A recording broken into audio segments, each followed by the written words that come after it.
I have the schedule in front of me. Here it is. Ready? Go.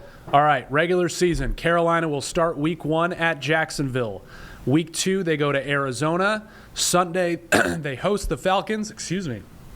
That's week 3. Week 4, they're at New England. Week 5, they host Miami, followed by a home game against Dallas. Then they visit the New York Jets in week 7. Week 8, they host the Bills. Week 9, they are at Lambeau Field. Okay.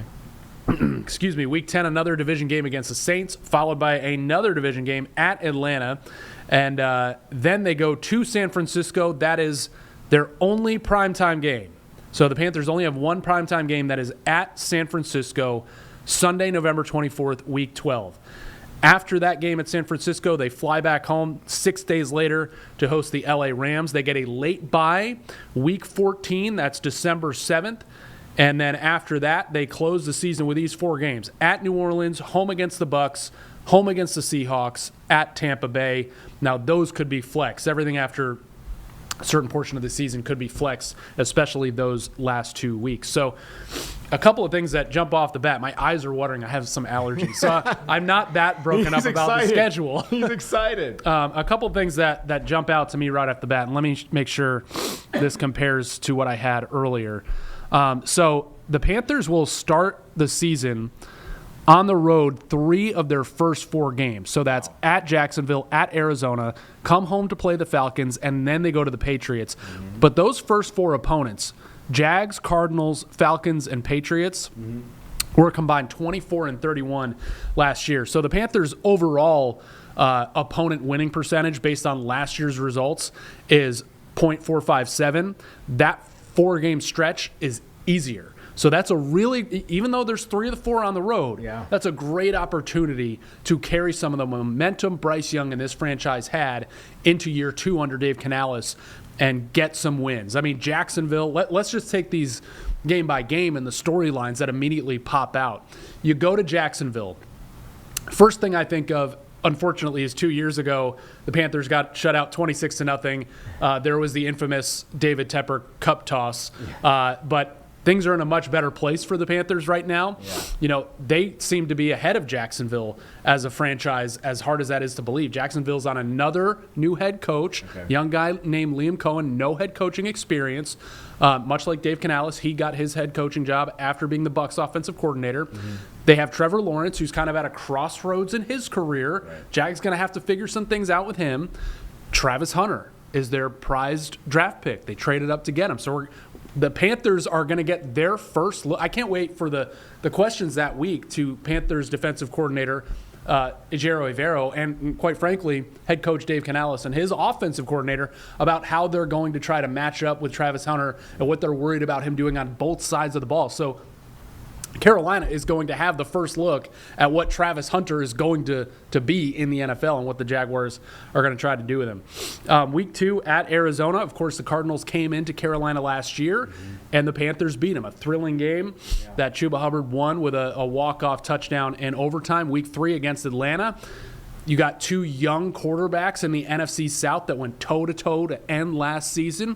Bryce Young got the better of Michael Penix Jr., but now Michael Penix Jr. has the offseason to prepare going into his second season as an NFL starter. So is that rivalry truly been reignited? Right. And that's the Panthers' first home game. I believe that's September 21st. So that is week 3.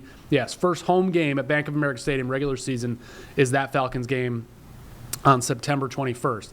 So then the Panthers go back on the road, and they're at New England. And, of course, you got the big storyline of facing Charlotte Teahan and UNC quarterback Drake May as he enters his second season on his second head coach in Mike Vrabel. Right. They're probably going to still be figuring out how all that works. Josh McDaniel back in the fold as offensive coordinator for Drake May. So, I mean, you just look at those first 4 games, which, 17 games, there's no true quarter poll. Right. We'll call it there. 3 or 4 on the road, but 4 games that, if the Panthers truly kind of figured things out at the end of last year, right. I'm not going to make any projections, but I think you at least want to win 2 of those games, if not a 3-1 start. We'll see what Arizona's got. They're not going to be easy there. Carolina usually has their number here, but At Jacksonville, as they're trying to figure stuff out with Travis Hunter and even Trevor Lawrence and a new head coach. At New England, same kind of dynamic there. Yep. Quarterback entering his second year, new head coach, new pieces.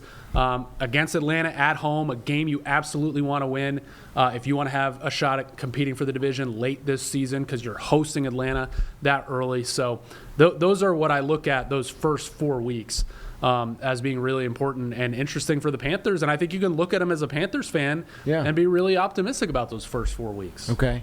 In terms of primetime games, are you seeing – I didn't see exactly what other games. So the Panthers only have one primetime game in the regular season, and that's going to be Monday Night Football at San Francisco. I'm sorry. It's a Monday night game. The schedule I have in front of me says Sunday the 24th, but that should be a Monday night game. 4th, so 8:15 on ESPN. So that'll be the fun storyline there. If Christian McCaffrey is playing in that game, is Christian McCaffrey playing against the Carolina Panthers? Of course, he starred for the Panthers, was drafted here, developed here, had record-setting seasons here, and then the Panthers traded him and. They kind of did what they needed to do at the time as a franchise. But, man, as soon as the 49ers got their hands on him, he turned into that weapon again and then some. So I'm very interested to see, and again, we're talking about these games that are taking place in, like, November in this instance. We're talking about them in May. Like, we don't know what Brock Purdy, how he's going to be performing. We don't know the health of George Kittle and Christian McCaffrey. We don't know how the 49ers season, or the Panthers season obviously, is going to be going at that point. So it's fun to talk about now and these storylines and headlines that come to mind immediately.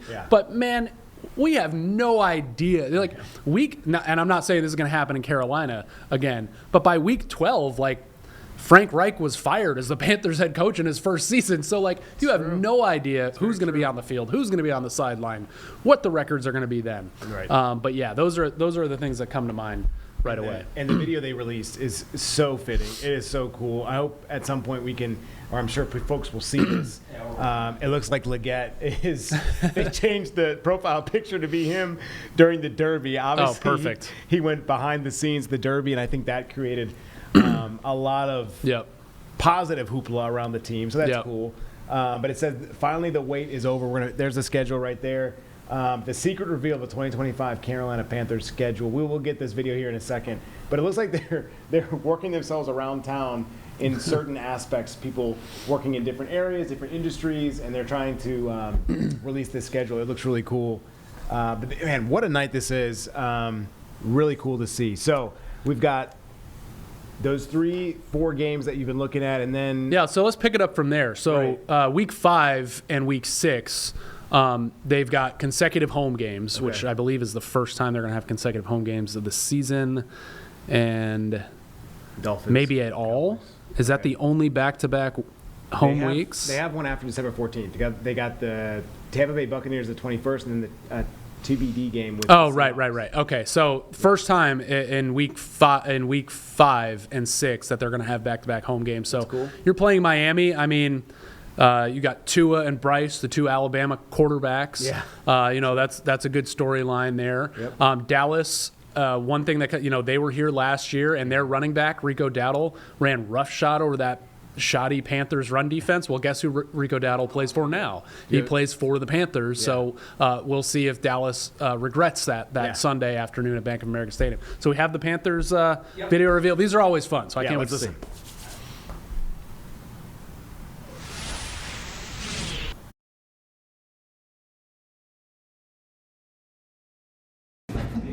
Listen, man, I appreciate y'all coming in for the secret reveal meeting. Coach told me to bring some of y'all boys in, so let's get right to the reveal. Say, B-Rob, man, hey, I appreciate you calling the meeting, man, but I got a secret I've been meaning to tell y'all.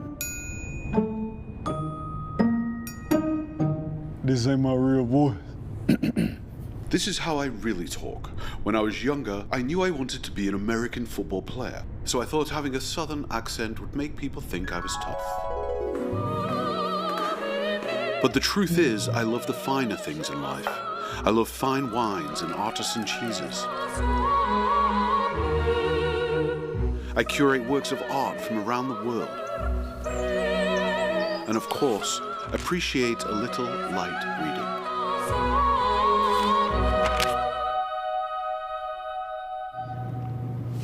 Is he serious? He wasn't always wearing that, was he? Okay. Thanks, XL. We appreciate that. But let's get back to the reveal. Actually, Rob, I got something to get out, too. So in the off season, I work as a volunteer sheriff deputy. Last month, I set the record for most seatbelt citations. Sir, you know where I pulled you over today? Seatbelt, seatbelt, seatbelt, seatbelt, seatbelt. Sir, you know where I pulled you over today? JC, bro, it's me, JT. What's up? Seatbelt.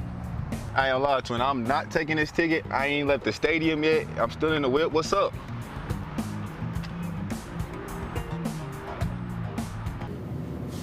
Nah, brother. I'm gonna need this one overturned, though. Whew. Thank you, JC. I appreciate that, brother. Let's get back to the reveal, though. All right. Listen. I ain't gonna lie, y'all. I've been telling Coach I've been living in the gym, but real life, I've been living in the stadium. I eat here. I watch TV here. I even found myself a house pet. Secret is, I really never leave.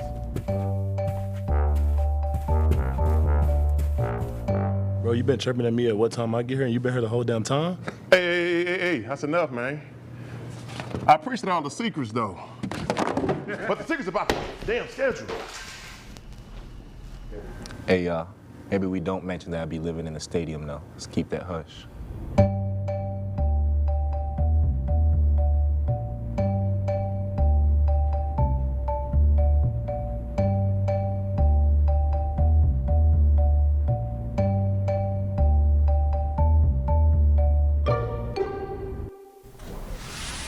Secret's out, Nick. Secret's out. That was good. That was good. I thought it was going to be more of like a derby thing with Xavier. I thought the thing they did with Leggett was brilliant. Yeah. I mean, people of a certain generation remember the Chappelle Show of course. and Lil Jon's appearance Absolutely. and the kind of surprising voice that he busted out. So that was a great play there. And what's fun about these videos, especially the way the Panthers do it, is they get some of the top players who all have, on this team, great personalities, talking about Rob Hunt, Chuba Hubbard, Leggett, Derek Brown, J.C. Horn with the seatbelt. But then they also get some of the staffers involved. Like, I'm over there all the time, and I'm like, oh, I know who that is, like acting. So, I wouldn't quit their Sunday jobs and go join the Screen Actors Guild, but it was fun. It was fun. It was good. And there are a ton of videos that the NFL is putting out. All right, so we were talking about those two back-to-back home games. So Miami, Dallas. So that'll be an important couple of games. They're both at home. Yeah. They're not against world beaters. It's not like you're playing the top of the AFC and NFC back-to-back. And then it looks like at New York Jets, like go take advantage of playing at the New York Jets. They are obviously going under, rebuilding again. Yep. New head coach, but I'll tell you what the juiciest storyline is going to be. What's that? Heading into that New York Jets game, and it shouldn't change. Their defensive coordinator is none other than Steve Wilkes, the Charlotte native, former Panthers interim coach who went 6-6 after Matt Rule was fired and then didn't get an opportunity to be the head coach of his hometown team. Right. He is back in a coordinator role in the NFL, working for another defensive coordinator in Aaron Glenn, who's now the head coach of the Jets. Yeah. And he's going to be Jones, and he's going to keep it low key and understated that week. I guarantee you, we're not going to get a lot of bites out of him. No. But his players here still love him. Yeah. So that'll be like, I think of these weeks in terms of sound bites and questions.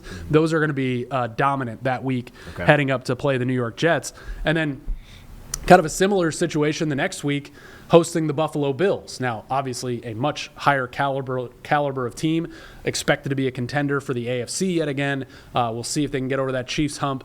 But Sean McDermott, their head coach, was a longtime defensive coordinator and assistant here under Ron Rivera. Yeah. He's done amazing things in Buffalo, unprecedented things in Buffalo. He's got, he over the last however many years he's been there, 7 or 8 seasons, he has had so many assistant coaches, staff members, outside staff members, players that came from Carolina. Everybody here's kind of taken to calling them Carolina North. Okay. The Panthers general manager, Dan Morgan, worked in the Buffalo front office before he came here. So that'll be an interesting storyline that week. Okay. But more than that, it'll be a really interesting test. Right. Can Carolina and Bryce Young And they did it last year. They did it against the Eagles. They did it against the Chiefs and some of the other better teams in the NFL when they really got going. Right. They showed they can go head-to-head, toe-to-toe with some of the best in the NFL.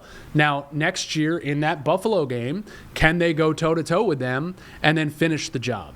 They had some heartbreaking losses in those games last year. So, and we'll know more about the Panthers by, week 8 of next season. Yeah. But to me, that's what, aside from all the connections that are going to be plentiful between the two franchises, can Carolina actually go up against one of the class teams in the NFL and finish the job at home? That'll be really interesting. Yeah, big question mark there. Then they head on the road to Green Bay, which that could be a tough game. It's in November. It's going to be cold. Yeah. Been to Green Bay in November. It snowed like crazy in 2019 in that game. That was the last Ron Rivera year. It was a close game. Kyle Allen was the quarterback. But the last time the Panthers played the Packers was Christmas Eve 2023, Bryce Young's rookie year.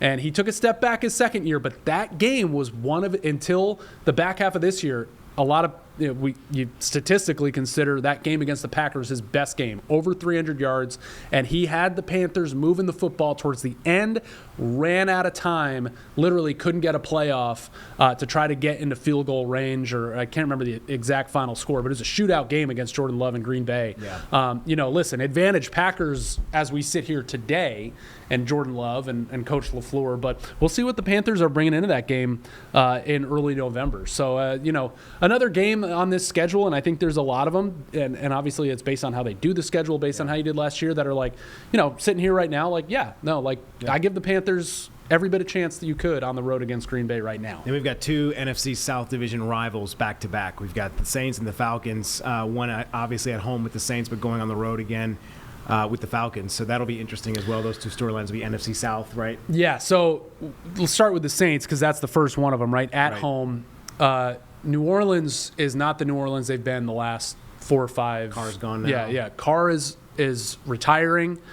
They drafted a surprise draft pick in Tyler Shuck from Louisville. Yeah. So we're going to see what he's got. I mean, I think the overwhelming theory is that the Saints are going to be at the bottom of the NFC South this year until proven otherwise. So big division game there, and you get them twice in those last 8 weeks. Yeah. So that's if you can take care of business both times against New Orleans. Now, this past year against New Orleans, it was one of the first games of the season, and it was a shell-shocked Bryce Young and a shell-shocked, honestly, city of Charlotte going, what's going on with our quarterback? Yeah. By the time he faced the Saints again, it was after the Giants game in Germany. He had kind of found his confidence again, reinserted in that starting lineup, and he beat him. And the Panthers sealed it on defense, which is maybe the only time they did that last year. Yeah. Should be better defensively this year. Right. So, they've got the last one against the Saints. And like I said, if you want to stay competitive for the division, I think Atlanta and Tampa are going to be your toughest division foes this year. You got to take care. You got to go for that season sweep of the Saints. And I think a lot of guys on this team understand that and understand what it means to Panthers fans to try and go out and sweep the Saints. Even though Sean Payton isn't there anymore, you can almost imagine his face on the other sideline and go, we got to beat these guys. Yeah. I mean, the Falcons picked up a lot of good guys in the draft, obviously both on offense and defense. So defensively, the Falcons. Okay, so their defense looks. So going back to stout. the first Falcons game, which is Week 3 at Bank of America Stadium, another huge storyline. Yeah, the Panthers passed up. I was sitting in that chair. Right, we were watching it live. Right, Jeb. The Panthers passed up a chance to pick Salisbury's Jalen Walker. Right. What did they do? Later in the first round, they traded a king's ransom to get back into the first round and get edge rusher James Pierce Jr., who's from Charlotte. So both of these guys can sit there and make a strong case. These dudes passed up on me, and now I'm going into the bank and trying to get mine. Right. And both of them are. That's going to be a huge storyline for the game, obviously, at home against Atlanta. Yeah. And then, down the road, this is where these big division games really, really matter. And they all do. But you're going to Atlanta after that Saints game, mid-November. Huge and like I said, the Mercedes-Benz Stadium and the Georgia Dome before that sometimes has haunted the Panthers. They've had a lot of close calls, near misses there. And, did they excise those demons by winning a tight game at the end of last year? I guess we'll find out in this game going back to Atlanta later on in the season because there's going to be quite a bit on the line. I mean, I certainly don't expect the Panthers' record by week 11 to be, 10-1. So it's going to be a dogfight for the division, a dogfight for a potential wild card spot coming out of the NFC South, and it's going to be between, most likely, Carolina and Atlanta. And as you were saying, that after that November 16th game, they got a heck of a game that'll be in prime time, and it's not at home. It's in San Francisco, and we know that place gets loud. It's hard to play in. Yeah, and, listen, there have been a lot of primetime games since the Super Bowl season here that have just been kind of duds. Yeah. Because by the time the Panthers get there, they're out of it.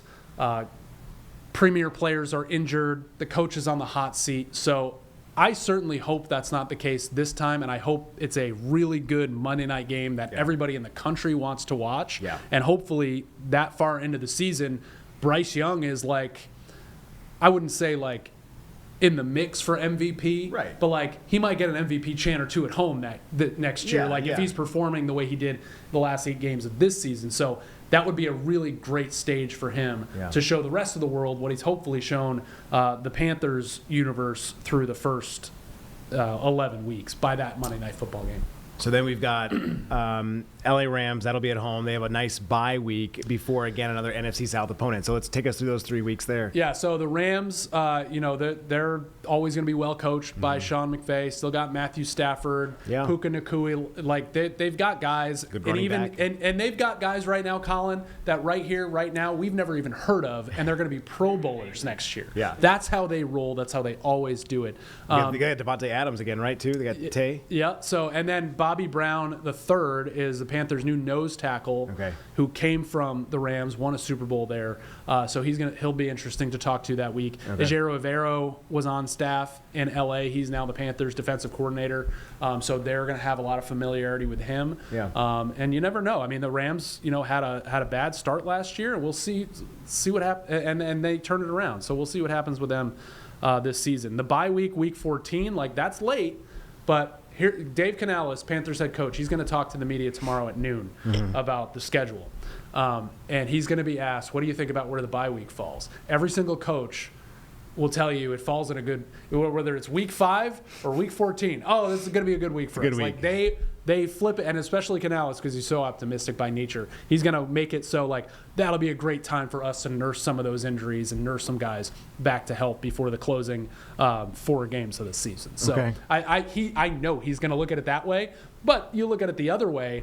If you get some guys falling off and going on the injured list by early November, you've got a slog to get to that bye week. Well, I don't want to pass up that game again on December 14th, but it's very interesting that the back half of the schedule has 2 different games against Tampa Bay Buccaneers, who could be at the top of the NFC South this year. I mean, they've got a repertoire, both on offense and on defense. Yeah, that offense is all right. So if the Panthers get through those first 15 weeks, all right. Now you've got to beat the boss to close out the level and get to the playoffs. And the Bucs have been the boss in this division for the better part of the last handful of years. Baker Mayfield has gone there and been a completely different guy than he was here in Carolina. But he's had a new offensive coordinator every single year of his career. Is this the year it doesn't work for him in Tampa Bay? Yeah, Dave Canales, it worked. Dave came to Carolina. You had Liam Cohen. It worked. Liam went to Jacksonville. So we'll see what they have now. And we'll see, they still got Mike Evans. They've still got good defensive pieces. They're still coached by Todd Bowles, who knows how to scheme it up against you. So the NFL knows what it's doing when it schedules these games, and it wants to see, a good competitive division come down to the wire in 2 of those last 3 weeks. And, who knows, week 18, if that's for the division, maybe we get that game on Sunday Night Football on WCNC Charlotte. I would love that. That'd be awesome. That's why you see, I think it should say TBD next to those games, right? It does. So, we don't know when. Right. And those 2 weeks, we could be playing Saturday, Sunday. I like how they flex that. That's so nice. Yeah, just keep those open, and we'll find out towards the end of that month. But, yes, and the Seattle game is very interesting. Yeah, Seattle game is very interesting. Yeah. They have to go out west. Second-year head coach. Dave Canales coached there for a long, long time under Pete Carroll. Dan Morgan was there for a long time as starting his front office career as well. So Dave Canales really, took a lot of what he's bringing to Carolina from Seattle. Yeah. Different head coach and organization overall. But that'll be and they always seem to be competitive. No Geno Smith this year. Yeah. If I had to bet, I would say, that might be I a think nice Seattle's reprieve. an unknown commodity this year. I No would one knows say what to unknown. expect. Yeah. Is Sam Darnold really a Pro Bowl quarterback? How did I miss that? Exactly. If Sam Darnold is still playing that week, I mean, that is a huge storyline coming back to Carolina, where a lot of guys would have quit if they had the year Sam Darnold did here in Carolina when he did. Yeah. And he has turned his career around. He did it in Minnesota last year. They chose not to hold on to him. He had a horrible close to the regular season, a horrible playoff game. Yeah. But Seattle's taking that chance and saying, hey, at least put us in contention for the NFC West. Right. So Sam Darnold coming back to Bank of America Stadium. Yeah. That might be It's a great like point. one of the Good job, biggest. Jeb. Yeah, thank you, Jeb. I've only covered sports here for 9 years. Listen, you can't have it all. You can't keep it all in your mind. No, and something I want to talk about. That's the biggest storyline of the schedule. I mean, it kind of honestly. is, right? I mean, yeah, it could be. Well, and something that I just forgot Sam Darnold was out there. That's and that's the thing. It's just an interesting move. I love this year for Bryce Young, very specifically, taking on the NFC West.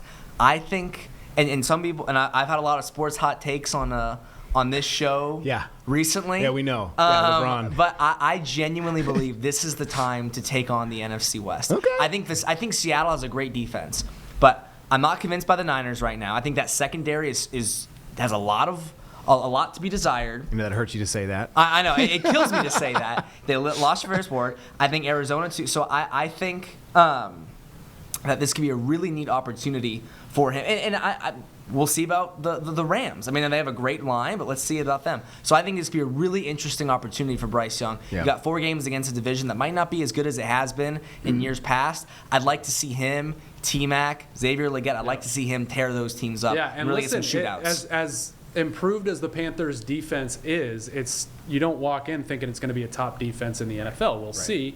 Right. Coach Ujero Avero is very well respected. He hasn't had a lot to work with the last couple of years. Can he take a group that looks okay and make them a plus group? Right.